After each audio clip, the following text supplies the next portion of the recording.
भगवान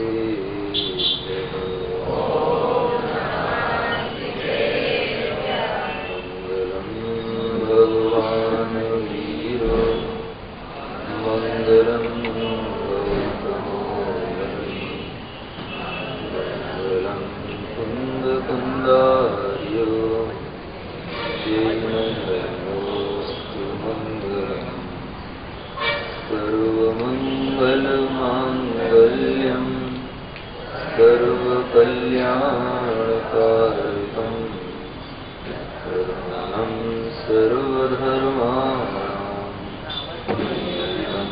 जयतु शास्त्रम् जयं जयतु शास्त्रम्। देवार्य आदिम तीर्थंकर श्री ऋषभनाथ भगवान की जय। वर्तमान शासन श्री महावीर भगवान की जय। परम पूज्य आचार्य गुरुवर्षी विद्यासागर जी महाराज की जय। आचार्य श्री पूज्यपाद महाराज की जय।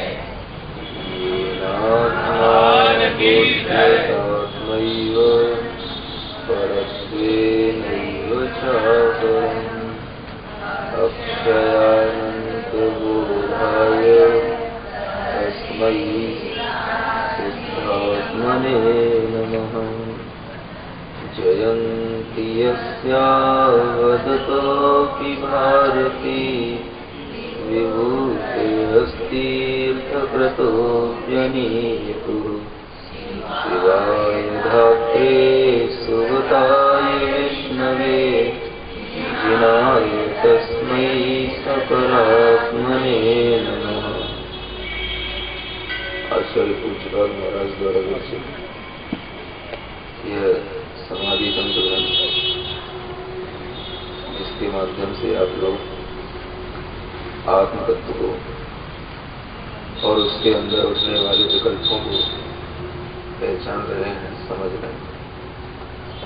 उसी क्रम में यह 20वां श्लोक पढ़ते हैं। यदग्राह्यं न गृह्णाति गृहीतं नैव मुञ्चति जानाति सर्वथा सर्वं तत्स्वसंवेद्यमस्म्यहम्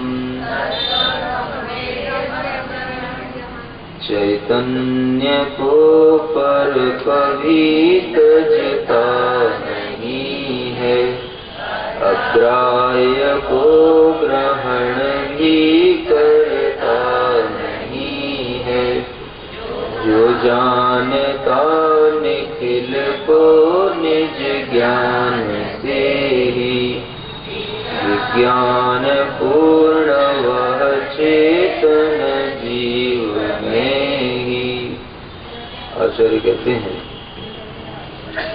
इस जीव का जो स्वरूप है, इस जीव की जो अवस्थाएं हैं, उन सब अवस्थाओं में उसका स्वरूप कभी भी उससे छूटता नहीं। जिस आत्मा ने अनादिकाल से इस संसार में रहते हुए भी अनेक पदार्थों को ग्रहण किया है और उन पदार्थों को ग्रहण करके छोड़ा भी है, लेकिन यह आत्मा कभी भी जो ग्रहण करने योग्य नहीं है उसको वह ग्रहण नहीं करता, और जो इस आत्मा का है उसको वह कभी छोड़ता नहीं।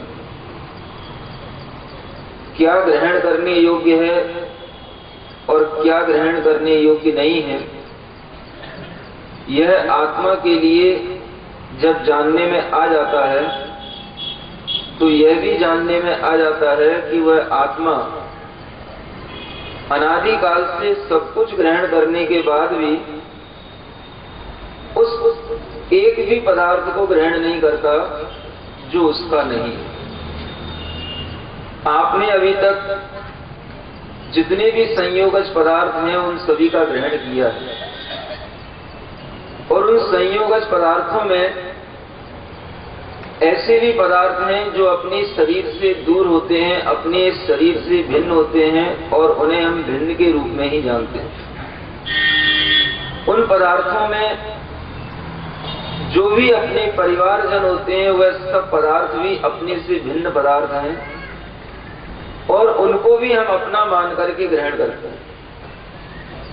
इसी के साथ साथ जो अपना शरीर है, उस शरीर के साथ रहने वाले जो भाव हैं उनको भी हम अपना मान करके ग्रहण करते हैं और उस ग्रहण करने के साथ में अपने अंदर ये ज्ञान नहीं रहता कि हम किस भेद विज्ञान के साथ में इन पदार्थों का ग्रहण करें। जब थोड़ा सा ज्ञान उत्पन्न होता है तो उस ज्ञान में इन पदार्थों की भिन्न भिन्न प्रतिभासता होने लग जाती है और उस प्रतिभासता में यह भी प्रतिभासित होता है कि कौन सी वस्तु हमारे लिए अग्राह्य है और कौन सी वस्तु ग्राह्य है। ग्राह्य का अर्थ होता है ग्रहण करने योग्य और अग्राह्य का अर्थ होता है जो हमारे लिए ग्रहण करने योग्य नहीं है। आत्मा ने उन सब पदार्थों को ग्रहण किया है जो उसके सामने हैं और उसे सामने दिखाई देते हैं, लेकिन देखा जाए कि आत्मा के अंदर किसी भी पदार्थ का कोई ग्रहण नहीं हो रहा। बाहर से सब पदार्थों का ग्रहण दिखाई दे रहा है। ये घर हमारा है, ये पुत्र स्त्री मित्र हमारे हैं और यह शरीर आदि भी हमारा है, यह भी हमको दिखाई दे रहा है और हमने उसको अपना मान करके ग्रहण कर लिया है। लेकिन आचार्य कहते हैं जो तुम्हारा नहीं है उसे तुम कभी भी ग्रहण कर नहीं सकोगे। फिर भी हमने ग्रहण करने की एक जिद कर रखी है। नीचे कर रखी फिर भी हमने ग्रहण करने की एक जिद कर रखी है कि हमें ग्रहण करना है। कैसे ग्रहण करना, तो उसके लिए भी हमने अपने मनोभावों को समझा लिया है और उसमें अपना ममत्व भाव सबसे पहले अपने साथ आ जाता है, जिसके माध्यम से हम हर पदार्थ को अपने लिए ग्रहण कर लेते हैं। हमें स्पष्ट दिखाई देता है कोई भी स्त्री पुत्र मित्र शत्रु आदि ये सब हमारी आत्मा के अंदर कोई भी नहीं आ सकता और हमें ये भी दिखाई देता है कि हम सबके बीच में रहते हुए भी आत्मा के अंदर किसी का कोई प्रवेश नहीं हो सकता। आत्मा में आज तक किसी का कोई स्थान नहीं बना और आत्मा ने आज तक किसी को न स्पर्श किया और न किसी का कोई ग्रहण किया। इतना होने के बावजूद भी अपने मन में यह अवश्य रहता है कि ये सब मेरे हैं और मैं इनका हूं।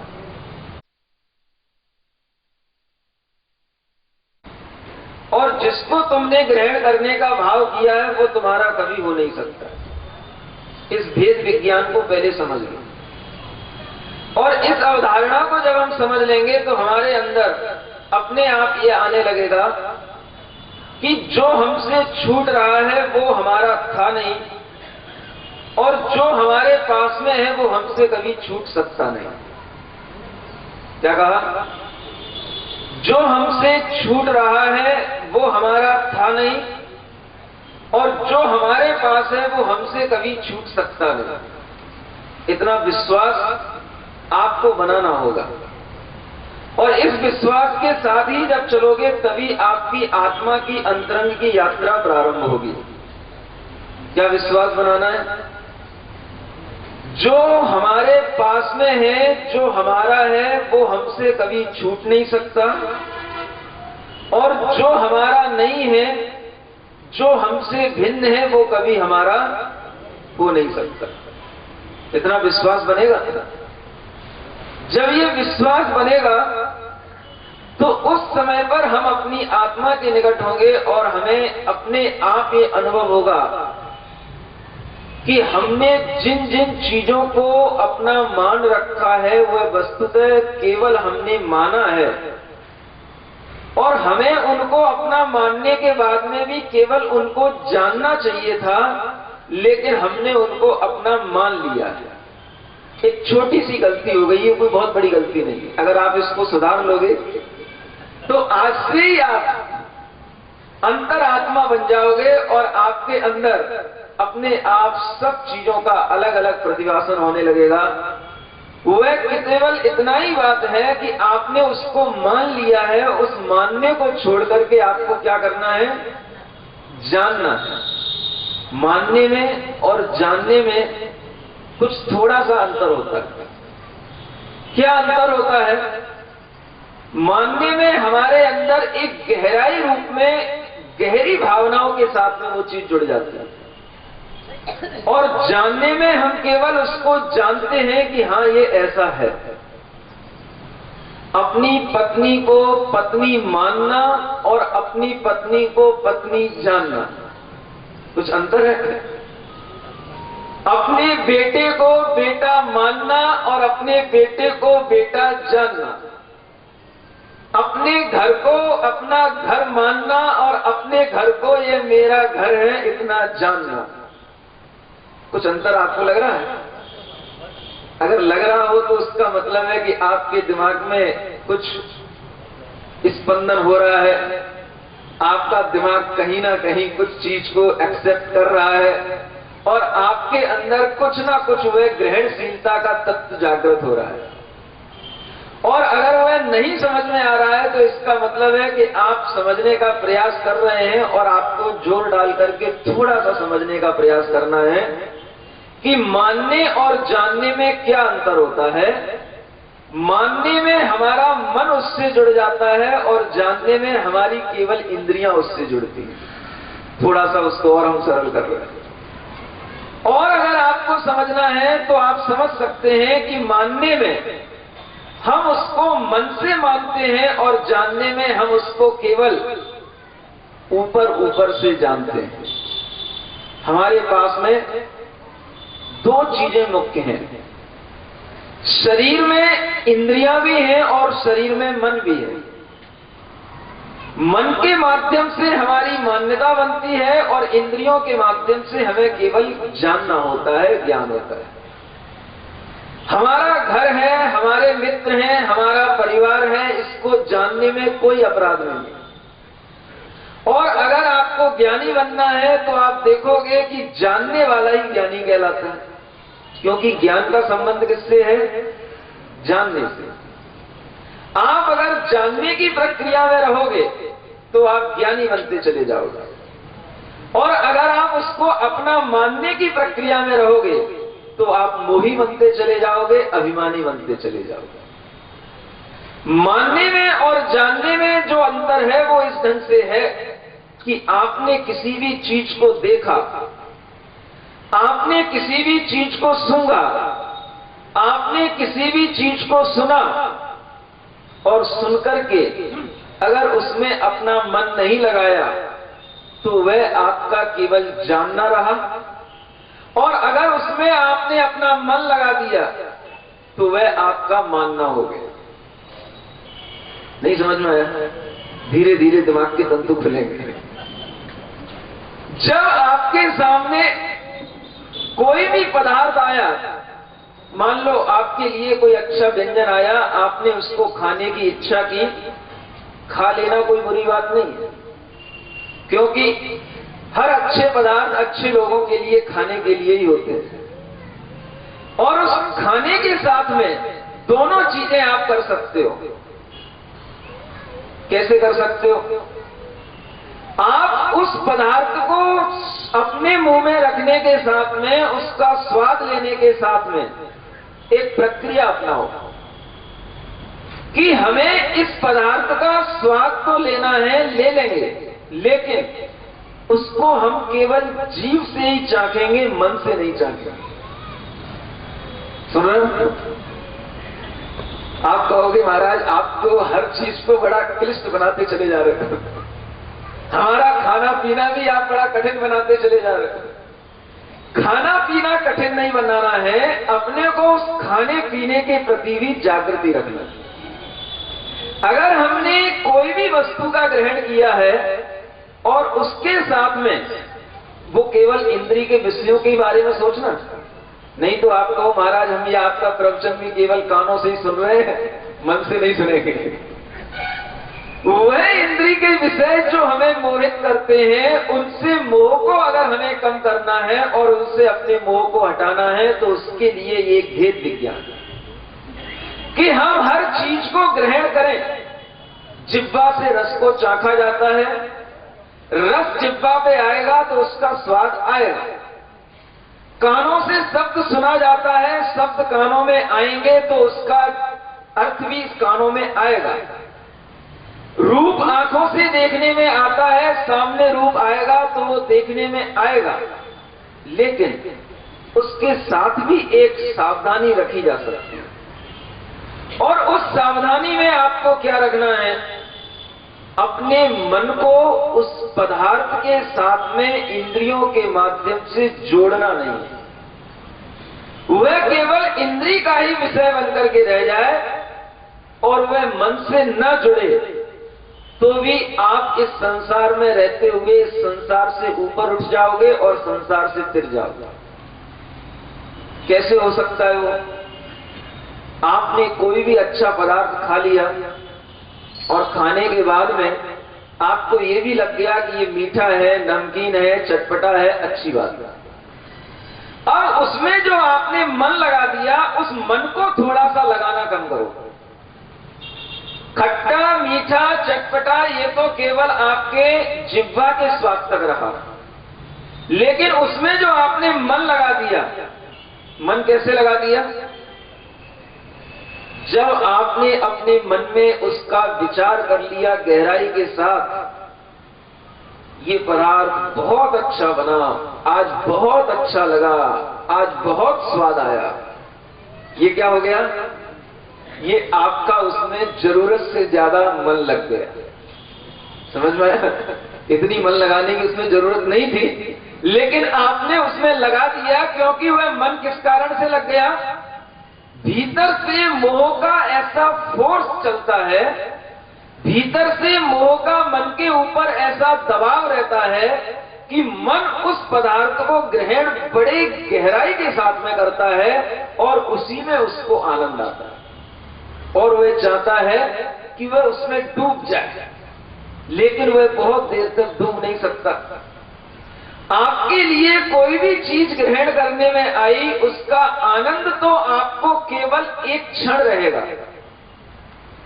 आपने चाहे वो गोल बतासा खाया हो, गोल बतासा माने पानी बताइए, चाहे वो आपने गोल गोल मीठा वाला गुल्ला गुल्ला रस भरा हुआ जिसको आप रसगुल्ला कहते हैं वो खाया हो, चाहे आपने कोई भी नमकीन पदार्थ खाया हो, लेकिन उसका स्वाद तो केवल आपकी जिह्वा पर एक क्षण रहता है।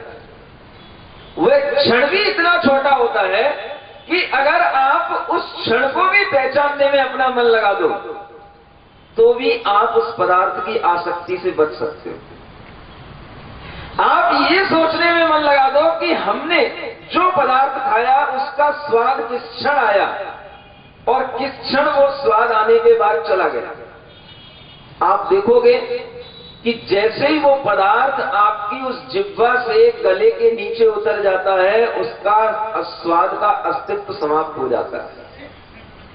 बाद में जो कुछ भी आपको ध्यान में रहता है, वह केवल आपके मन का मोह रहता है और आपके मन की स्मृति रहती है जो उससे जुड़ी हुई रहती है, और कुछ नहीं होता है।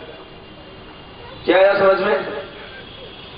वह पदार्थ जो आपने ग्रहण किया वो तो केवल एक क्षण का है, लेकिन उसमें जो मन लग गया, वो मन आपको कई दिनों तक भी याद में रह सकता है, और कई दिनों तक वह आपके साथ में रह सकता है कि हाँ भाई, उनके यहां पे गए थे, बड़ी अच्छी चाय बनाई थी, उनके यहां पे गए थे, बड़ा अच्छा भोजन मिला था।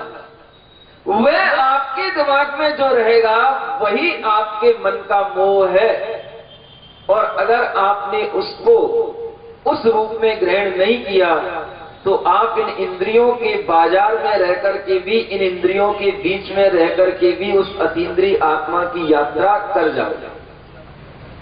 करना क्या है केवल अपने मन को संभालना है, इंद्रियां अपने आप समझ जाती हैं।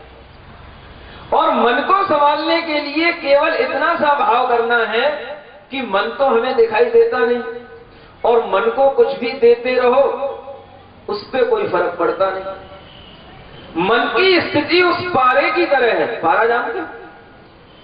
जिस पारे में कितना भी सोना मिला दिया जाए वो सब भस्मसात होता जाता है, और उसमें पता नहीं पड़ता वो कहां उसको आत्मसात करता जा रहा है, कहां उसका विलय होता चला जा रहा है। इसी तरह से इस मन का खेल है। यह मन भी कोई ऐसे द्रव्य से बना है जिसको मनोवर्गणाएं कहा जाता है, और उन मनोवर्गणाओं का ऐसा स्वभाव है कि इसमें जितना भी कुछ डाला जाए वो सब विलीन होता चला जाता है, और वह द्रव्य उतना का उतना ही बना रहता है, पता नहीं सब कहां पर चला जाता है। ये एक ऐसा द्रव्य है जिसको पहचानने के बाद में आपको इसे ज्यादा कुछ देने की इच्छा ही नहीं होगी। क्या समझ में आ रहा है? ये इच्छा तभी तक होती है जब तक हमें मालूम नहीं रहता कि मन का स्वभाव क्या है, और उस मन के स्वभाव को जान लेना, इंद्रिय के स्वभाव को जान लेना, और उससे अपने आप को बचाने का एक पुरुषार्थ करना। तो वह पुरुषार्थ यहीं से शुरू होता है कि आप कुछ भी खाओ, कुछ भी देखो, कुछ भी सूंघो, कुछ भी सुनो, लेकिन उसमें आप अपने मन को ज्यादा मत लगाओ। मन जैसे ही उसमें लगेगा उसके प्रति आपकी आसक्ति बढ़ेगी, आसक्ति बढ़ेगी तो वह तृष्णा बढ़ेगी, और जैसे ही वह तृष्णा बढ़ेगी तो आपके मन में फिर उस वस्तु को पाने की लालसा उत्पन्न होगी, और अगर आपने उसका स्वाद वही लेकर के छोड़ दिया तो दोबारा आपको उस वस्तु को पाने की तृष्णा नहीं होगी। समझ में आ रहा है?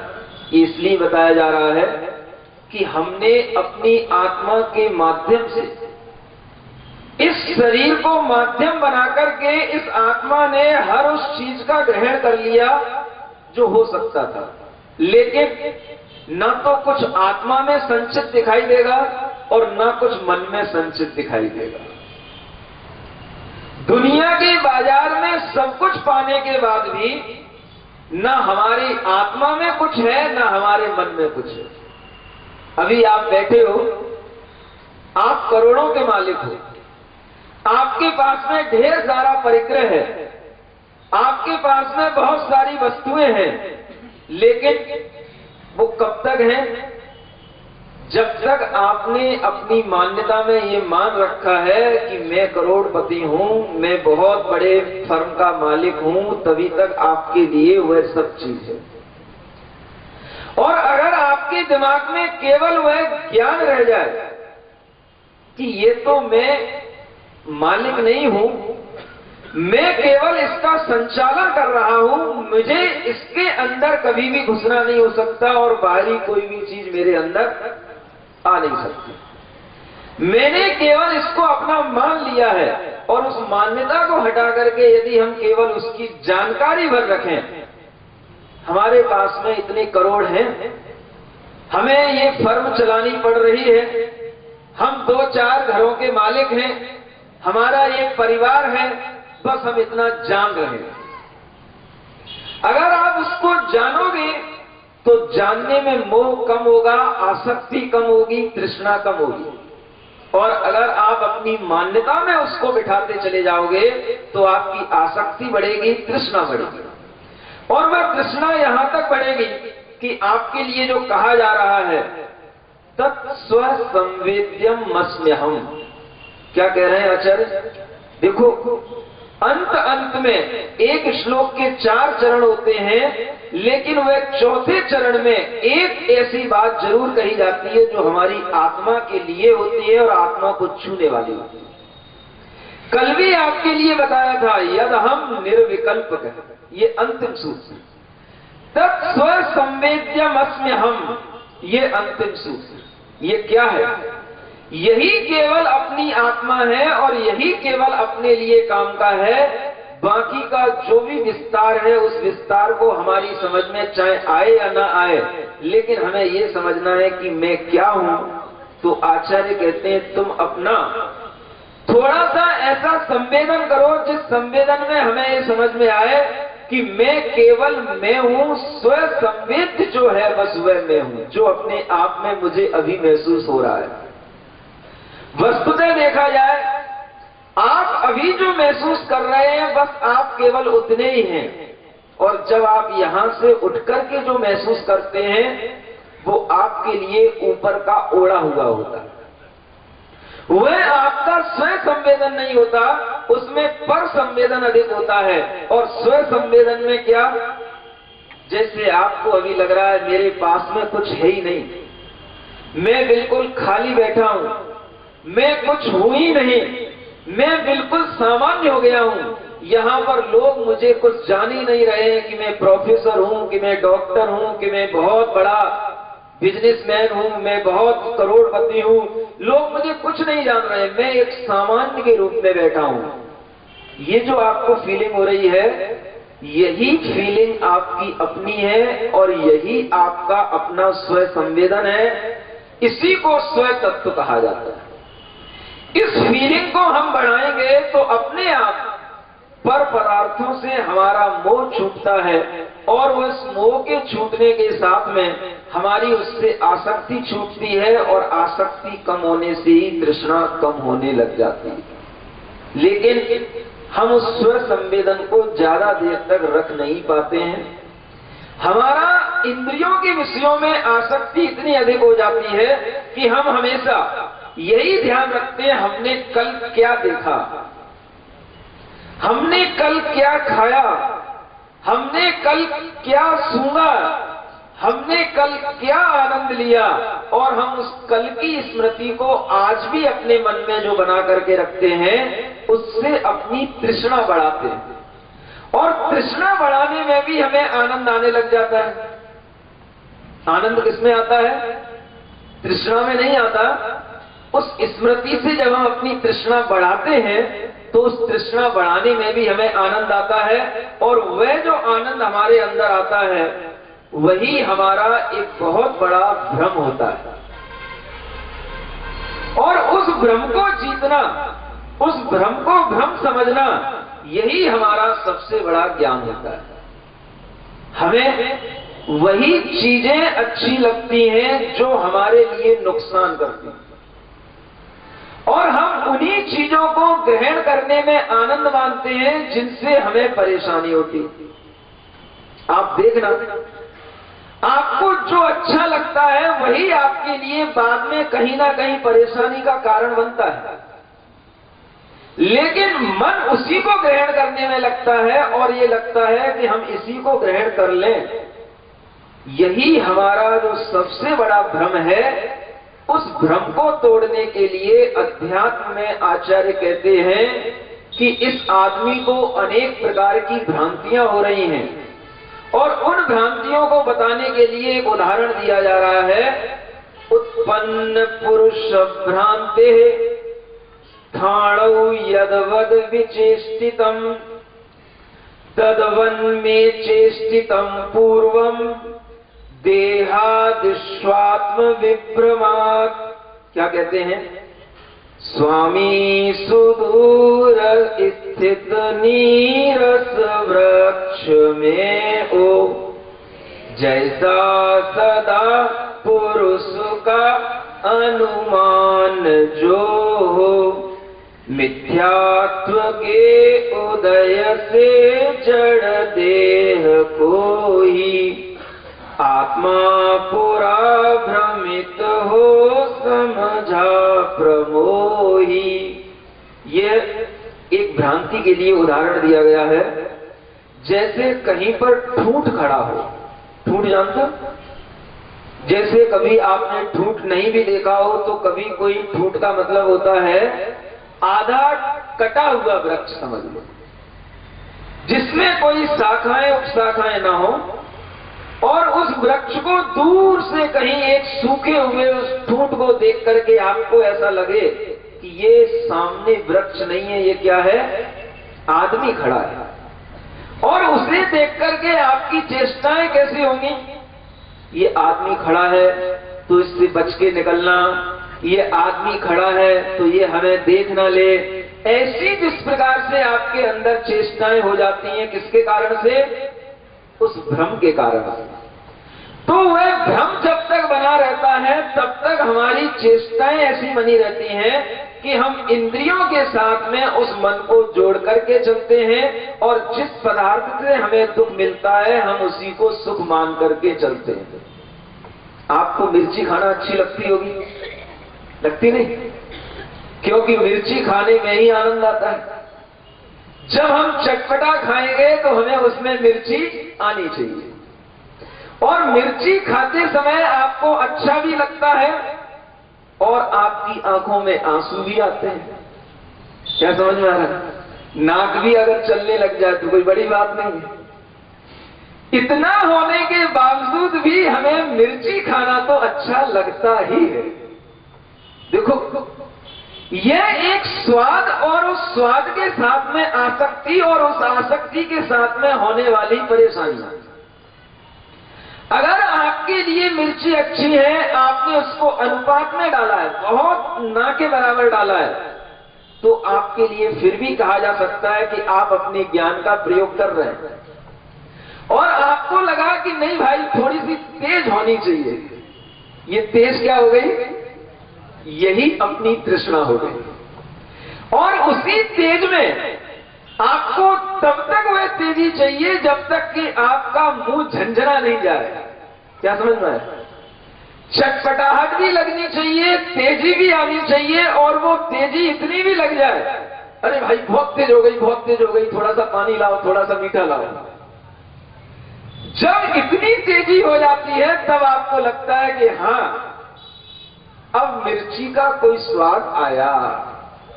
समझ में आ रहा है? जब वह हल्की हल्की रहती है तब तक आपको स्वाद नहीं आता, और वह जब तेज हो जाती है तो उस तेजी में भी जब आपके अंदर छटपटाहट हो जाए, आपके अंदर तृष्णा ऐसी बढ़ जाए कि आपको लगने लग जाए कि नहीं, अब हमें मिर्ची नहीं चाहिए, अब हमें मीठा चाहिए। उसके बाद में आपके अंदर और एक छटपटाहट आ जाए, उसको आप सुख मानते हो। पहले अपनी जीभ जलाओ, फिर जलाने के बाद में उसके लिए मीठा दो, और फिर उससे सुख मानो। ये आपका ज्ञान है।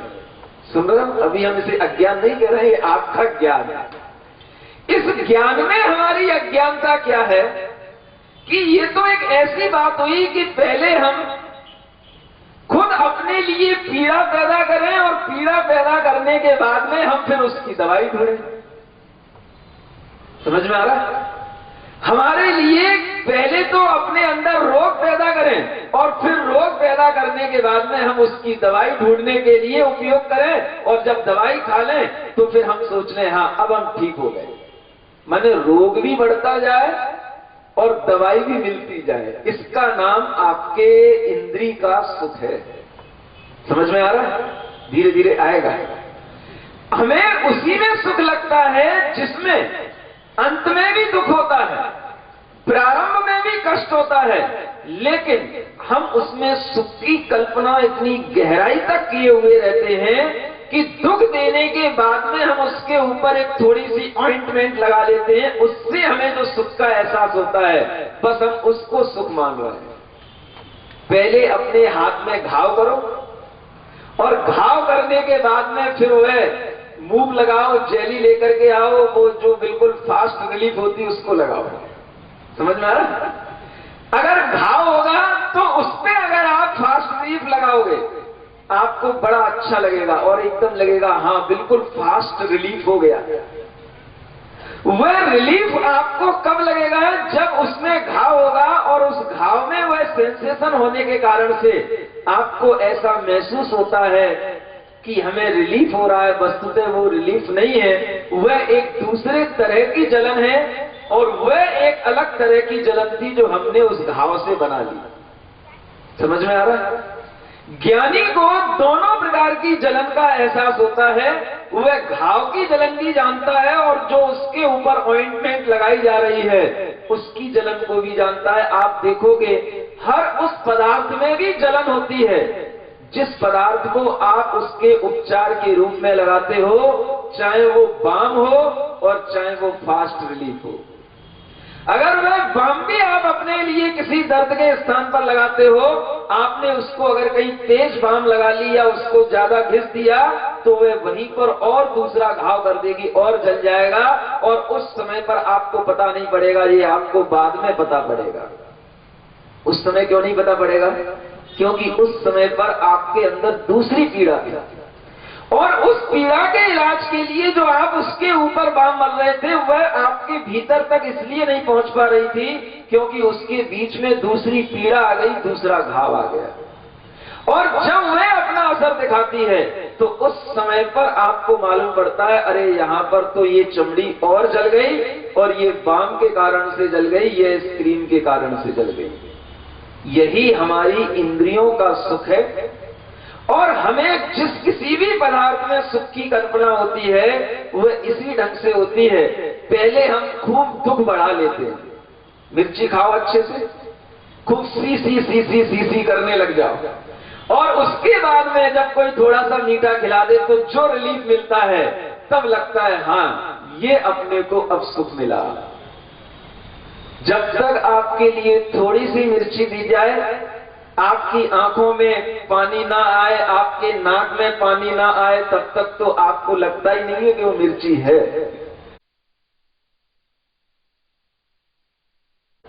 रोग उत्पन्न कर रहे हो और फिर उस रोग को खुद उसका इलाज ढूंढ रहे हो। क्या ऐसा हो सकता है कि बिना मिर्ची खाए भी आपके लिए उस मिर्ची का आनंद आ जाए?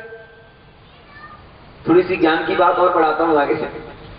बिना मिर्ची खाए हुए भी आपको उस मिर्ची का आनंद आ जाए, और उस मिर्ची का आनंद आपको इस ढंग से आ जाए कि आपके मुंह में भी जलन ना हो, आपकी आंखों में भी पानी ना आए और आपके नाक से भी पानी ना बहे। ऐसा संभव है?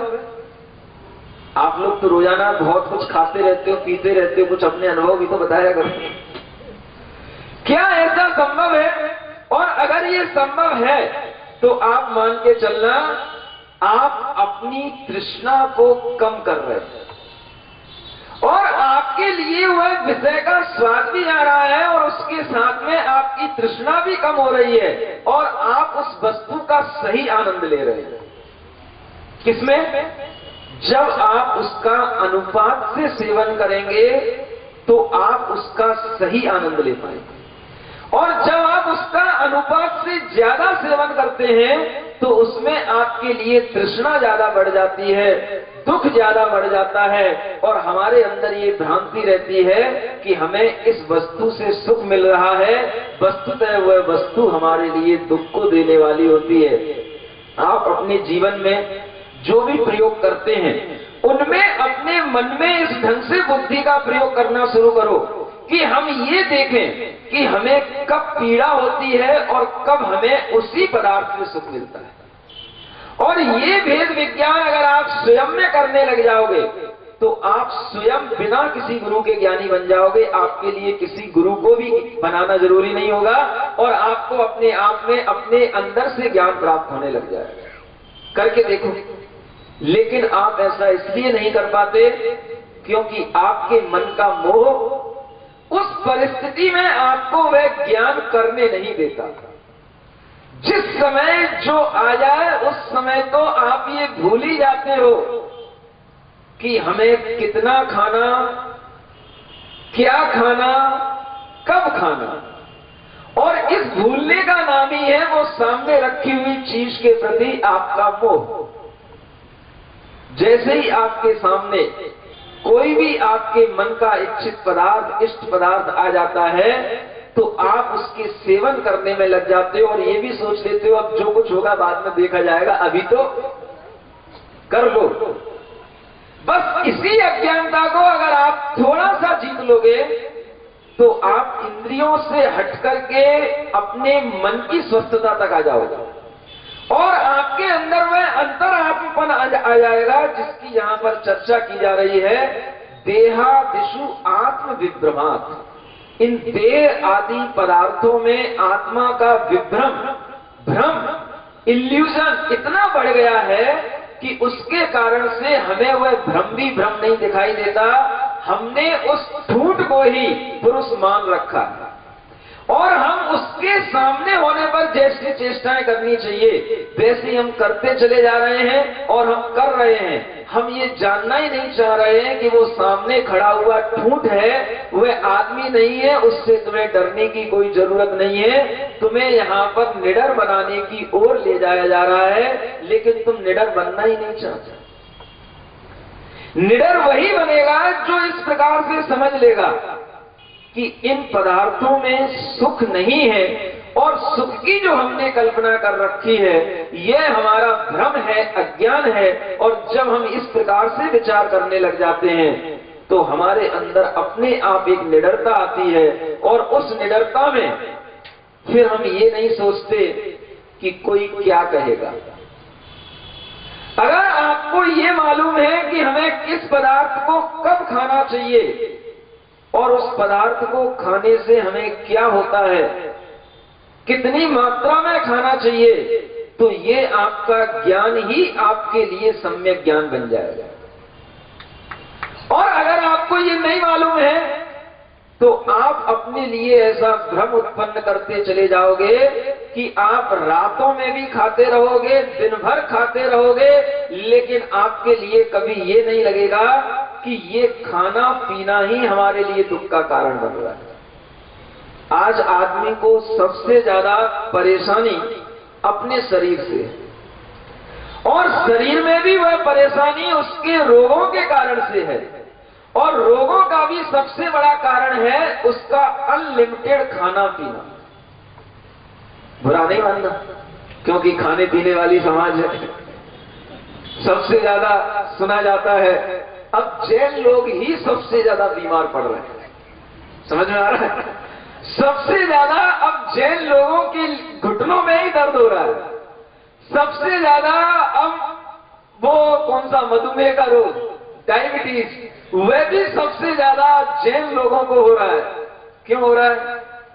क्योंकि खाने पीने में कोई कंट्रोल रहा नहीं। पहले कम से कम इतना कंट्रोल रहता था कि आदमी रात भर कम से कम इस पेट को आराम देता था, रात भर कम से कम ये पेट उसका शांत रहता था, और रात भर कम से कम जब उसका पेट में कुछ भी नहीं पहुंचता था तो उस पेट को भी एनर्जी मिलती थी। दिन भर में जो उसने खाया पिया है उसको सेटअप कर लेता था। लेकिन आज उसकी स्थिति ये बन गई है कि वह दिन भर भले ही ना खाए लेकिन रात में खाना नहीं छोड़ रहा। दिन में इसलिए नहीं खा पा रहा है, बहुत काम है। जहां खड़े हो जाओ वहीं पर लाइन लगी रहती है। मंडी में खड़े हो जाओ तो मंडी में लाइन लगी है, दुकान के काउंटर पे खड़े हो जाओ तो वहां पे लाइन लगी है। और उस लाइन को छोड़ करके आना, समय पर भोजन करने का भाव करना, ये भी छोड़ा नहीं जाता, क्योंकि सामने ग्राहक आ रहा हो, एक के बाद एक आ रहा हो, और हमारा शाम का टाइम हो रहा हो, घर से भले ही कॉल आ रहा हो, लेकिन वह सामने का भ्रम इतना बड़ा रहता है कि ये ग्राहक को छोड़ करके जाना और केवल खाना तो हम बाद में भी कर लेंगे, रात में भी कर लेंगे, ये ग्राहक तो रात में नहीं मिलेगा। बस इसी भ्रम के कारण से उस आदमी का भीतरी स्वास्थ्य भी बिगड़ने लग जाता है और दैहिक स्वास्थ्य भी बिगड़ने लग जाता है। अगर आदमी अपने ऊपर इतनी कंट्रोलिंग कर ले कि कम से कम हम समय पर भोजन करेंगे और समय पर ही हम भोजन करने के बाद में जो भी काम जिस समय पर करने योग्य हैं उनको करके छोड़ देंगे, तो भी आपके अंदर का मोह कम हो जाएगा और आपका ज्ञान सम्यक ज्ञान के रूप में ढलने लग जाएगा। आज हम ऐसा नहीं कह सकते कि ये जैन लोग रात्रि में भोजन नहीं करते हैं। क्या समझ में आया? कह सकते हैं? अभी तक तो हमने तुमसे कुछ पूछा ही नहीं। धीरे धीरे तुम्हारी नर्व्स पकड़ रहा हूं, क्योंकि धीरे धीरे इसलिए पकड़ रहा हूं क्योंकि एकदम से आपके लिए सब चेकअप कर डालूंगा तो आप डर जाओगे। आपकी नब्ज धीरे धीरे इसलिए पकड़ रहा हूं क्योंकि आप भी धीरे ही धीरे अपना हाथ हमारे हाथों में दे रहे हो। समझ में आ रहा है? धीरे धीरे ही आपकी नवज पकड़ने में आ रही है। और मैं जान रहा हूं कि बहुत से ऐसे लोग हैं जो घर में रात्रि में भोजन करते हैं, और ऐसे भी बहुत से लोग हैं जिन्हें रात्रि में भोजन करने में कोई परहेज समझ में नहीं आता, और वे अपनी संगति के कारण से उनके लिए एक फैशन भी बन गया है कि भाई रात्रि में भोजन किए बिना तो अपना काम चलता ही नहीं है। जब आदमी शुरू कर देता है तो उसके घर की वह मैम वह कहां पीछे रह पाएगी। अब वो भी सोचती है कब तक इनसे क्लेश किया जाए, कब तक इनको नाराज रखा जाए। चलो अब जो है सो है ही, महाराज क्या करें, शादी से पहले तो अपना खूब व्रत बन जाता था, घर में रहे तब तक तो हमने कभी रात में भोजन नहीं किया महाराज, अब क्या करें, जब से शादी हुई है उसके बाद में अभी रात्रि भोजन करना ही पड़ता है। समझ में आया? महाराज से भी इस प्रकार से प्रस्तुति की जाती है, और हो जाती है कि महाराज को भी लगता है भैया अब क्या करें, अब तुम्हारे लिए जो है सो है। माने महाराज को भी हमारे ऊपर दया आ जाए और महाराज उस चीज को जायज कहते हैं, हाँ महाराज ठीक है अब तुम करो जो तुम्हें करना है। ऐसी भी जो स्थिति बन रही है, उस स्थिति के पीछे भी अपना एक भ्रम ही केवल कारण है, और वह ये भ्रांति कि रात्रि में खाने में सुख है। और अगर आप ये भ्रांति छोड़ दो तो आपके लिए ऐसे कोई कारण नहीं होंगे जिसके कारण से आपको रात्रि में मजबूरन खाना पड़े। आप अपने मन में ये भी विचार कर लो कि अगर वह आधा घंटे का समय जो शाम का रहता है उसको अगर आप किसी ना किसी रूप में एडजस्ट कर लो, और किसी को उस स्थान पर बिठा करके आप चाहे घर में जाकर के भोजन कर लो, चाहे घर से बुला करके भोजन कर लो, आपके मन में अगर भाव होगा तो आप वह काम कहीं भी रह करके कर सकते हो। और अगर आपके मन में भाव नहीं है, उस चीज को आपने अपने हित के रूप में स्वीकारा नहीं है, तो वह आपके लिए कभी मन बनेगा नहीं, और आप सोचते जाओगे भैया ये तो अब आजकल बहुत जरूरत की चीज हो गई है, इसके बिना तो कुछ काम होता ही नहीं। आप जानते हो इस रात्रि भोजन को जैनियों के लिए सबसे बड़ा पाप कहा है। आप कहोगे जैनियों के लिए क्यों कहा? ये उन लोगों के लिए सबसे बड़ा पाप है जो धर्म को जानते हैं, और जिस जैन कुल में उत्पन्न हुए हैं उस जैन कुल की सबसे बड़ी पहचान ये रहा करती थी कि जैन कोई भी रात्रि में भोजन करता नहीं था। जिनको ज्ञान नहीं है, जो अज्ञानता के साथ में ऐसे कुलों में उत्पन्न हुए हैं जहां पर तो होता ही है, उनके लिए वो उतना बड़ा पाप नहीं है जितना उनके लिए पाप है जिन्हें अच्छे कुल में जन्म लेने के बाद में, जिस कुल में ही उन्हें जन्म इसलिए मिला कि पिछले जन्म में उनने रात्रि में भोजन नहीं किया था इसीलिए जैन बने। क्या समझ रहे हैं? अगर पिछले जन्म में रात्रि भोजन किए होते तो ऐसे ही जगहों पे जाकर के जन्म लेते जहां रात्रि और दिन का कोई विचार ही नहीं होता, जहां पर भक्ष वक्ष का कोई विचार नहीं होता, ऐसे कुलों में तुम्हारा जन्म होता। लेकिन यहां पर आने के बाद में फिर तुम्हारे अंदर वही भ्रम आ गया। जानते हो रात्रि में भोजन करने वाले जो आज भी मनुष्य हैं, वे मनुष्य जो आज रात्रि में भोजन कर रहे हैं उनके लिए अब अगला जन्म कैसा होगा, कुछ आपने विचार किया है? आचार्यों ने लिखा है उलूक काक मार जा रहा, गिद्ध संवर सार का, अही नकुल गौ आदि रात्रि भोजन दोषना। क्या कहा? ये इतने जीवों का जो नाम बताया है, ये नाम इसलिए बताया है कि आचार्यों ने लिखा है कि ये जीव क्यों बनते हैं, रात्रि में ही इनके लिए भोजन क्यों होता है, और जो जीव रात्रि में भोजन करते हैं वे ही अगली पर्याय में जाकर के क्या बन जाते हैं? कौआ, गिद्ध, सर्प, बिल्ली, कुत्ता और भी जितने रात्रि में चरने वाले प्राणी हैं, ये सब उस पर्याय में क्यों उत्पन्न होते हैं? क्योंकि ये पिछले जन्म में रात्रि में भोजन करते रहे, उनका संस्कार पड़ा है। काम की बात आती है तो वही रात्रि में भोजन करने वाले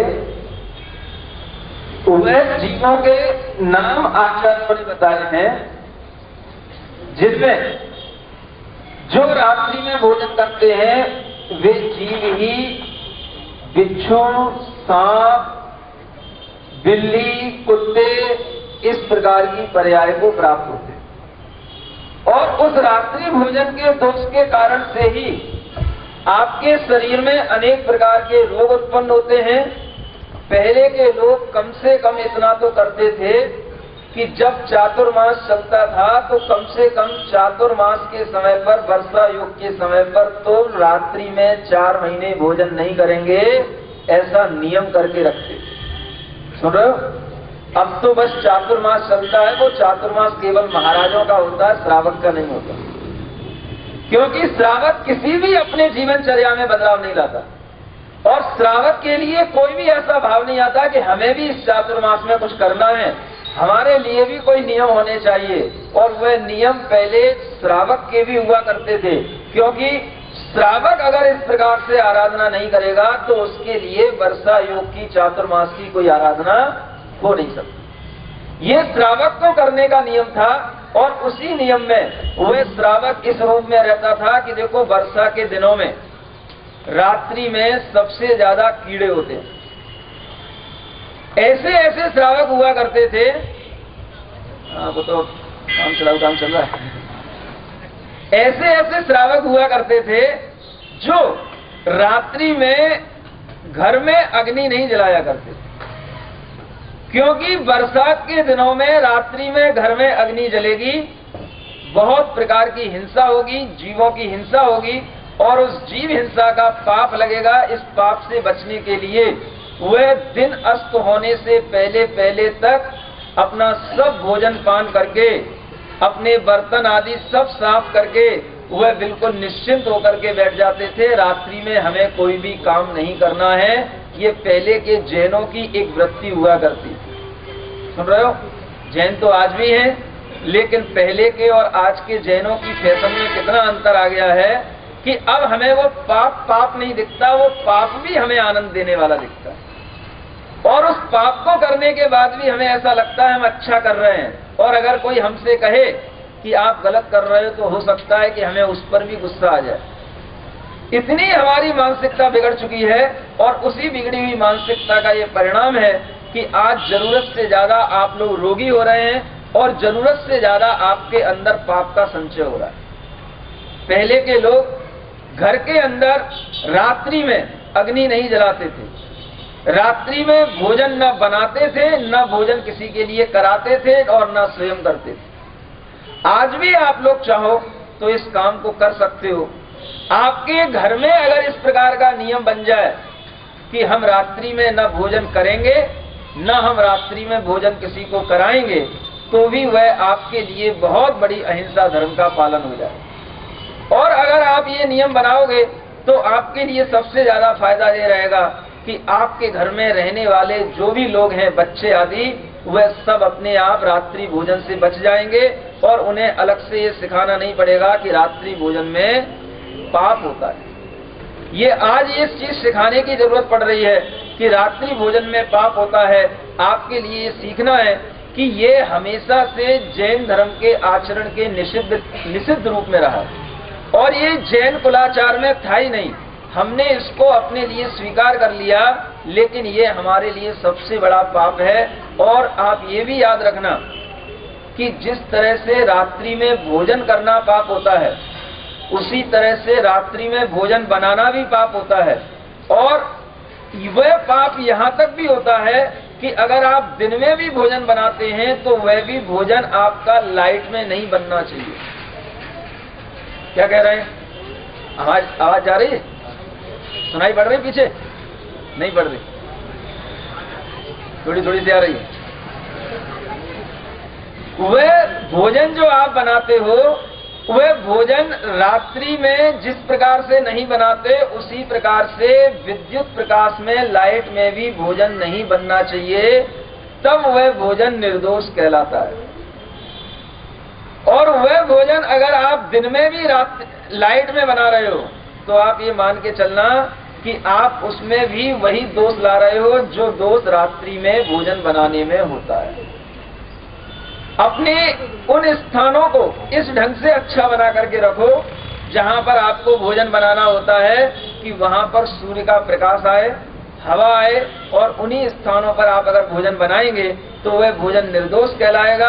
और अगर आप दिन में भी भोजन कर रहे हैं लेकिन लाइट में भोजन बना करके कर रहे हैं या किसी को करा रहे हैं तो वह भी भोजन सदोष कहलाएगा, निर्दोष भोजन नहीं कहलाएगा। समझ में आ रहा है? आज के लिए इतना ही पर्याप्त समझता हूँ, क्योंकि आपकी लाइट चली गई है, हमारी लाइट तो अभी चल रही है, लेकिन आप तक वह बात पहुंच नहीं रही है, इसलिए इतना ही पर्याप्त है। बोलो महावीर भगवान की।